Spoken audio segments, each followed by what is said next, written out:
안녕하세요. 미주친TV의 C퍼스입니다. 오늘 분석해볼 기업은 바로 이 뷰직스라는 기업인데, 이 기업은 2021년 라스베가스에서 열린 소비자 가전 전시회, 즉 CES에서 기술력 부분에서 극찬을 받은 기업이죠.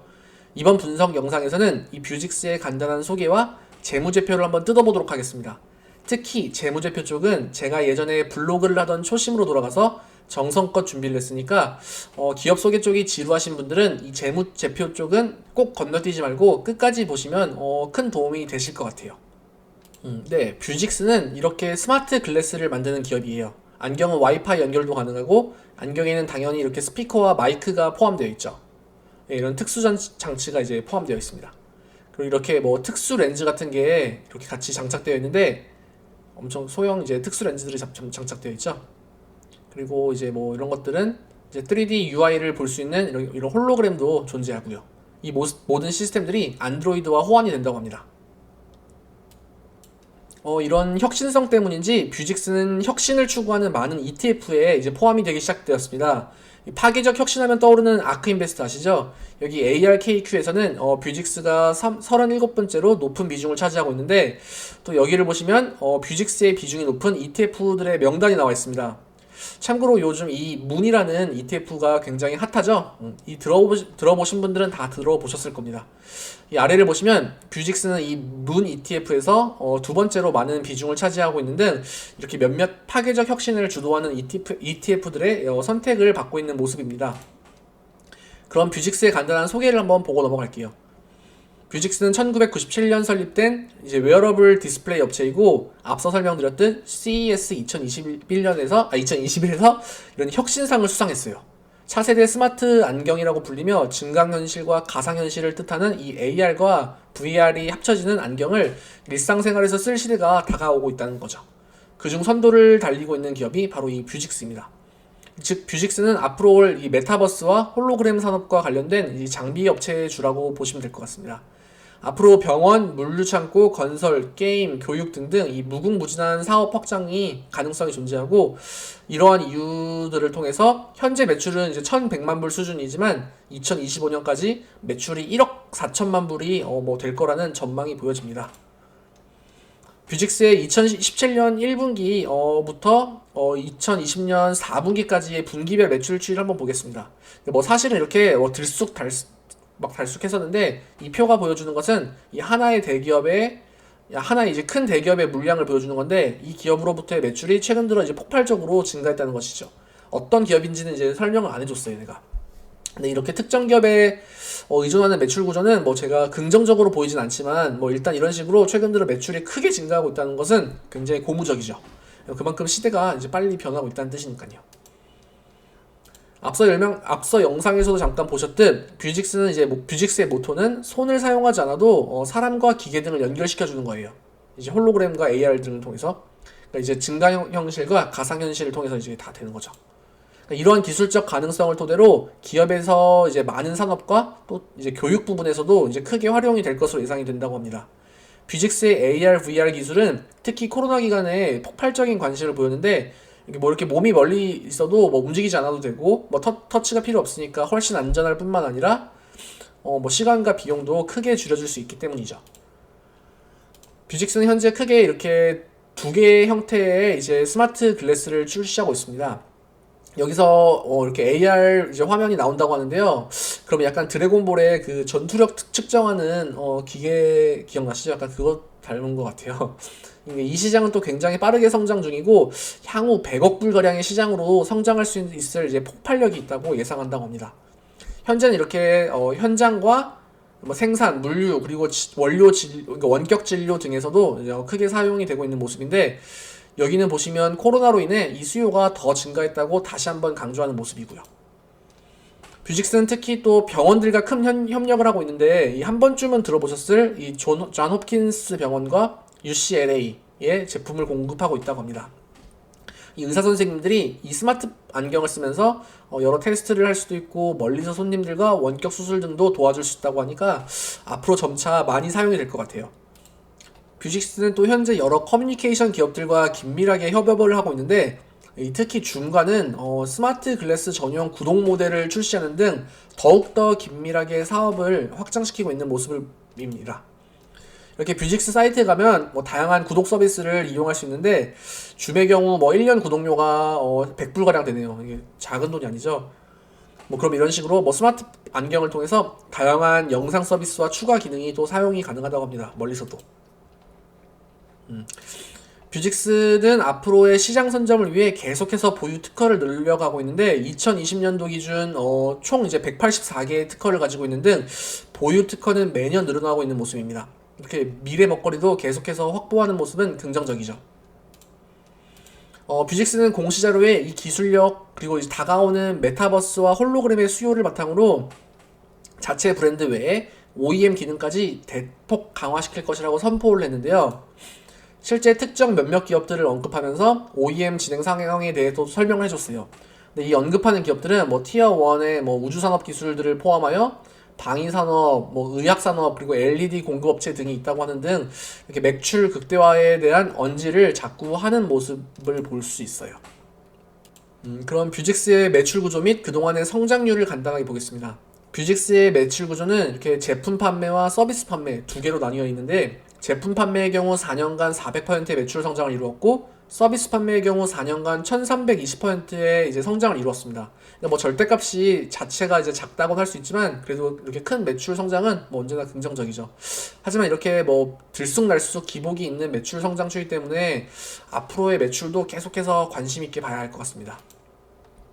뷰직스의 지역별 매출 구성입니다. 지난 3년간 지역별 매출 구조는 거의 비슷하게 유지되었는데 북미가 당연히 가장 큰 시장이었고 그 다음으로는 유럽과 아시아가 이렇게 엎치락 뒤치락 하고 있는 모습입니다. 단일 국가로 본다면 미국의 매출 비중이 가장 크지만 최근 들어서 이제 이렇게 일본의 매출이 크게 증가하는 모습입니다. 나머지 국가에서의 매출을 보면 너무 기복이 심한데 아마 아직도 시장이 성숙하지 않아서 그런 것이니까 이것도 좀 더 관심 있게 지켜봐야 할 것 같아요. 그런데 한 가지 좀 의아한 게 있었습니다. 바로 뷰직스 직원의 숫자인데 2020년 기록은 없었고 2019년 12월 말 기준으로 전체 직원 수가 90명이었습니다.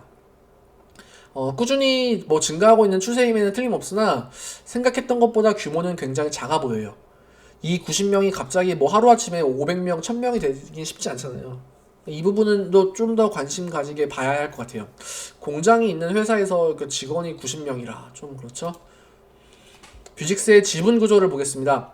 이 두 분은 각각 CEO와 CFO인데 둘의 보유량을 합치면 약 9%가량의 이제 지분을 보유하고 있는 것이고 이렇게 스테이트 스트리트과 뱅가드 그리고 블랙록 이 글로벌 3대장도 보이네요.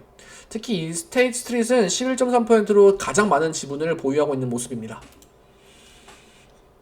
자, 다음은 뷰직스의 재무제표를 한번 보겠습니다.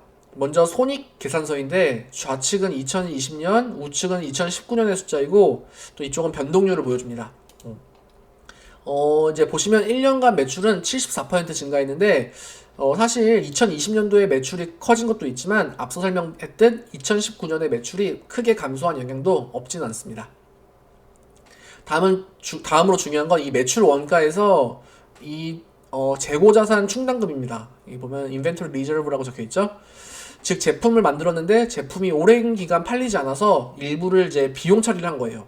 2019년에는 전체 매출이 600만 불 가량이었는데 재고자산 충당금으로만 400만 불 가량을 비용 처리했습니다.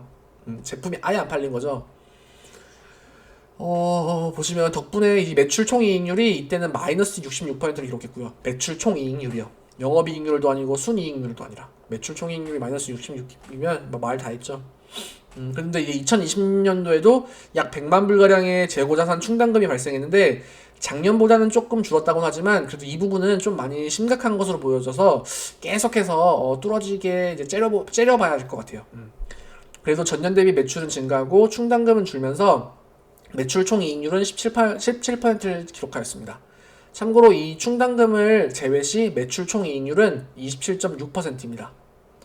그럼 아래 영업비용으로 보시면 매출이 크게 증가한 데 비해 연구비 개발 비용은 줄어들면서 매출 대비 연구 개발비는 전년도 133%에서 65%로 크게 감소했고 판매 관리비, 판관비죠. 이것도 전년도 162에서 이제 94%로 감소.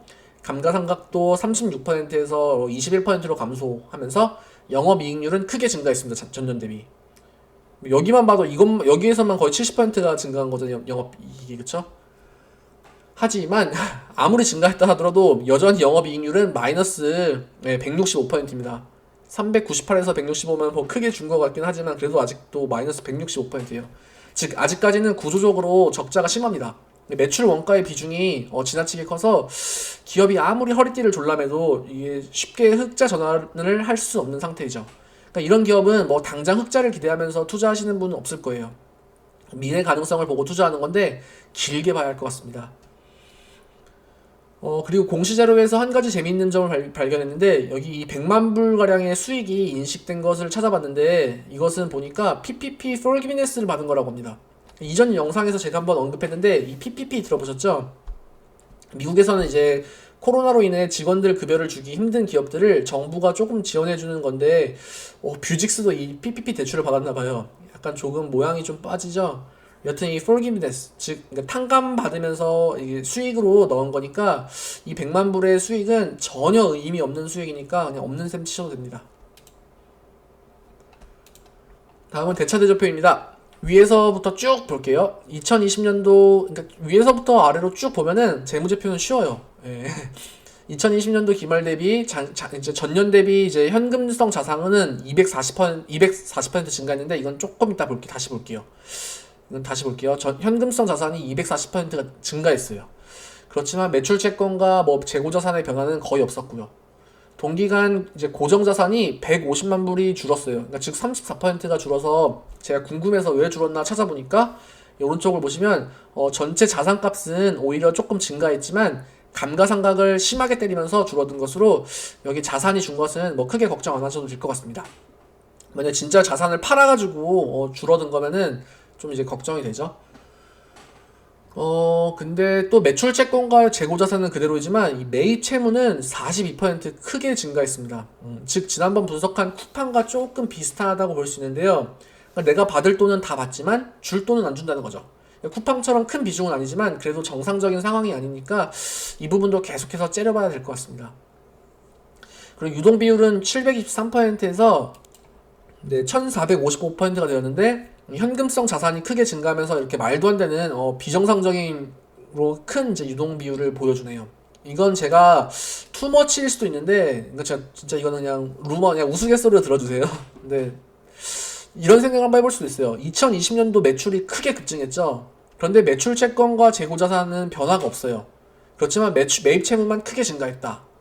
그러니까 이거는 만약에 제가 뭐 음모론적으로 생각한다면 매출 실적을 좀 이제 크게 부풀리기 위해서 그냥 외상으로 다 넘겼을 수도 있어요. 이거를 그냥 싸게 넘기는 거죠 그냥. 물론 그게 아니고 정상적인 비즈니스 과정에서 생긴 것이라면 괜찮지만 뭐 이제 앞서 말씀드렸던 뭐 재고자산 충당금과 갑자 최근 들어서 매출 증가와 이제 늘어나는 이제 매입 채무를 보면은 뭐 그렇게 뭐 이렇게 뭐 생각은 할 수 있지 않습니까? 이렇게 생각은 하고 근데 이 부분은 계속해서 정말 계속 째려봐야 될 것 같아요. 물론 그럴 일은 없겠고 그럴 일이 있으면 안 되겠지만 혹시라도 또 잘못해서 또 이걸로 뭐 공매도 리포트가 터지면 머리 아프죠. 네, 참고로 이 기업은 다른 이제 대출과 같은 채무는 전혀 없었습니다. 그래서 앞으로 뭐 금리가 상승한다 하더라도 뭐 갚아야 할 돈이 없으니까 그나마 오케이긴 하지만 지속적인 적자에서 이렇게 언제까지 무차입 경영을 할지도 이제 미지수이고 결국은 유상등자와 주가 이석 등을 통해 기존 주주들이 감당해야 할 문제죠.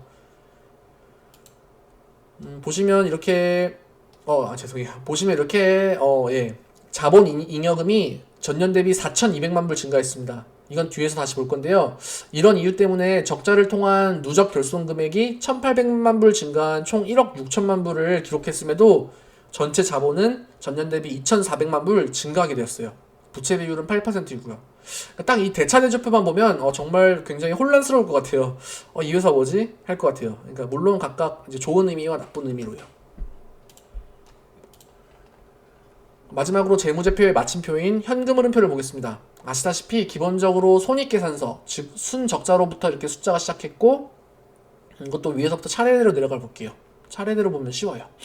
네, 실제 현금 지출이 되지 않고 비용 처리된 이렇게 감가상각과 직원 보상금이 다시 애드백 되었는데 중요한 점이 있습니다. 이 감가상각과 직원보상금의 합이 전체 매출의 47%가량이 되었어요. 감가상각은 아까 설명드렸지만, 즉, 이렇게, 그러니까 설명드렸는데, 즉, 매출 원가나 영업비용에서 직원보상금이 차지하는 비중이 굉장히 클 수 있다는 점을 유추할 수 있어요. 그러니까 이건 긍정적인 부분과 부정적인 부분으로 각각 해석이 되는데요. 제가 긍정적으로 본다면, 이 직원보상금을 다 빼면, 실질적으로 이 회사는 뭐 구조적으로는 수익률을 좀 낼 수 있는 룸이 있는 회사다라고 볼 수 있고요. 부정적으로 본다면 지금 한참 성장해야 할 회사가 뭐 직원들과 뭐 지나친 파티타임을 하고 있는 게 아닐까 할 수 있죠. 또 누차 말씀드렸듯 이 사람들의 이런 파티 비용은 우리 같은 일반 주주들이 대신 지불해 주는 거예요. 이 부분도 계속해서 째려봅시다. 아래를 보시면 아까 설명한 PPP 비용이 다시 이렇게 나와서 빠져주고, 처음에 제가 설명한 재고자산 충당금도 다시 애드백 해줍니다. 이건 비용 처리는 했지만 실제 현금이 나간 게 아니니까요. 그리고 아래 재고자산을 보면 뭐 계속해서 잘 줄어들고 있는 모습인데, 중요한 것은 이 매입 채무입니다. 매입 채무가 너무 과도하게 증가하고 있어요. 즉 돈을 잘 안 갚는다는 뜻이죠. 그러니까 매입 채무는 현금 흐름이 좋아진다는 것은 또 이제 장단점도 있지만, 이런 구조에서는 일단 한번 의심을 하고 들어가는 게 옳습니다. 큰 적자폭을 통해 여기 이렇게 영업활동에 의한 현금 흐름이 이렇게 크게 마이너스가 되었는데, 그럼에도 불구하고 이 고정자산과 특허 투자에 대한 비용 지출은 계속해서 하고 있는 모습을 보여줍니다. 이 부분은 제가 굉장히 칭찬합니다. 그러니까 참고로 이런 형식의 영업활동 흐름, 현금 흐름 상태에서 이렇게 마이너스에서 투자 활동에 의한 현금 흐름이 만약에 크게 증가한다면, 플러스가 된다면은 그런 회사가 있다면 정말 솔직히 뒤도 보지 말고 그냥 털고 나와야 됩니다. 영업에서 망친 돈들을 자산과 특허 등을 팔면서 메꾸고 있다는 뜻이니까요. 그런 기업은 재무제표 잘 보고 그냥 바로 손절하고 나와야 돼요. 솔직히 말해서. 네. 하지만 뷰직스 같은 경우는 이제 그럼에도 불구하고, 영업활동 이럼에도 불구하고 계속해서 미래를 향한 이제 투자를 하고 있으니 조금 더 지켜볼 수 있을 것 같아요. 개념은 있는 회사죠. 그럼 영업활동과 투자활동에서 다 마이너스 현금 흐름인데, 어떻게 앞에서 이렇게 현금성 자산은 이렇게 240%가 증가하냐 보면, 결국은 이 재무 이제 활동에 의한 현금 흐름에서 총 이제 4천만 불 가량이 증가하면서 발생한 자본 증가입니다. 그러니까 보시면 이제 주식 워렌티 발통한 것과 세일 오브 에퀴티 있죠. 그러니까 즉 자기 자본을 매각한 거죠. 이런 활동 등을 통해 증가한 현금 흐름인데, 다행인지 불행인지 뭐 아직 유상증자는 하지 않았습니다. 그러니까 주주들에게까지 손을 벌리고 있지는 않은 건데요. 하지만 이런 구조에서 유상증자는 사실 필연적이죠. 솔직히 성장형 적자 회사를 투자하면서 유상증자를 고려하지 않는 것 자체가 좀 모순일 수도 있어요. 네, 이런 적자 구조임을 알면서도 정말 길게 보고 이제 투자하시는 분들은 뭐 유상증자 이런 거에서 뭐 1위 1비하면 안 돼요. 그럴 거면 차라리 그냥 우량주 투자하셔야죠. 네. 다음은 심플리월에서 발췌한 뷰직스의 이제 향후 예상 매출입니다. 이것은 그냥 재미로만 봐주세요. 어디까지나 뭐 예상일 뿐이니까요. 2025년 기준 이제 지금보다 10배 이상 증가한 1억 4천만 불의 매출이 이제 기대할 것으로 기대된다고 하네요. 다음은 뷰직스의 3월 16일 기준 이제 차트입니다. 제 영상에서 처음 나온 차트인 것 같은데요. 저도 이제 큰 마음 먹고 차트를 올립니다. 예. 네, 보시면 작년 9월에 이렇게 뭐 4불 정도 하던 게 지금은 이제 19불이 되었죠. 트렌드를 잘 받은 것 같아요. 코로나 수혜도 받고 최근 매출도 크게 올랐고, 또한 이제 메타버스 기대 열풍도 커지면서요. 그러니까 이런 모멘텀은 계속해서 이제 오를 수도 있지만 또 금방 꺼질 수 있다는 점도 잘 염두에 두셔야 되는데, 제가 개인적으로 볼 때 뭐 정말 5년 이상 안 팔 자신 있고 이 메타버스와 이 스마트 글래스의 미래를 보시는 분이다 하면은 투자를 해도 좋을 것 같아요, 이 기업에. 하지만 보시다시피 변동폭이 굉장히 크니까 정말 멘탈은 잘 잡으셔야 되고요. 그러니까 최고 26불까지 올라갔다가 이거 바로 13불 때까지 떨어졌죠. 거기다가 바로 또 22불까지 올라갔다가 또 지금 다시 19불이거든요. 그러니까 며칠 만에 몇십 퍼센트가 계속 움직이는 거예요. 그래도 보시면 어느 정도의 밴드는 이렇게 만들어지고 있다는 것 같습니다. 밴드는 만들어졌고, 네, 물론 거래량 또한 폭발하고 있고요. 보시면. 네, 근데 정말 만약에 꼭 당장 들어가셔야 할 분들은 그래도 이제 RSI가 뭐 최소한 40대 수준으로 떨어진 후에 사는 게 더 좋을 수 있을 것 같다고는 개인적인 의견입니다. 물론 지금 당장 사야해 길게 볼 거야 하시는 분들은 뭐 언제 사도 상관이 없고요. RSI도 보시면 지금 약간 좀 높았다가 요즘 진정되고 있는 모습이죠. 저는 이제 사실 개인적으로 이제 투자할 때 뭐 PER, PSR도 보지만 이 RSI를 자주 봅니다. 네. 자, 마치며 퓨직스는 이제 AR과 VR을 통한 메타버스와 홀로그램 관련 최고의 장비 공급 업체입니다. 거의 뭐 이 부분에서는 뭐 대장주예요, 사실은. 다양한 산업과 함께 무궁무진하게 성장 가능성도 있고요. 하지만 아직까지는 적자 구조예요. 당분간도 또 적자는 이어질 것 같고요. 그리고 재고자산 충당금, 그리고 매입 채무 급증, 과도한 직원 보상금은 계속해서 이제 모니터링하면서 이제 째려보고 있어야 돼요. 째려봐야 돼요. 투자하신 분들은 요거 계속 변동을 봐야 됩니다. 째려봐야 돼요. 네, 그리고 매출 급증과 이 매입 채무의 급증은 조금 냄새가 나는데 이것도 이번 한 분기로 이제 파악할 수가 없으니까 다음 분기도 한번 잘 봐야 될 것 같아요. 요거는 네, 요것도 잘 봐야 돼요. 매출 급증과 이 매입 채무의 급증이 어떤 상관관계가 있을지. 그럼에도 불구하고 뭐 그러니까 재고자산과 매입 채무는 거의 그대로였잖아요, 그렇죠? 그래서 결과적으로 봤을 때 5년, 10년 장기적으로 본다면 정말 나쁘지 않은 투자인 것 같아요. 지금 가격으로 보면. 하지만 단기간의 롤러코스터는 감당해야 할 몫입니다. 네, 오늘 영상 여기까지고, 네, 지켜봐주신 모든 분들께 감사의 인사 마치며 영상 이제 마치겠습니다. 구독과 좋아요 그리고 격려의 댓글 꼭 부탁드릴게요. 감사합니다.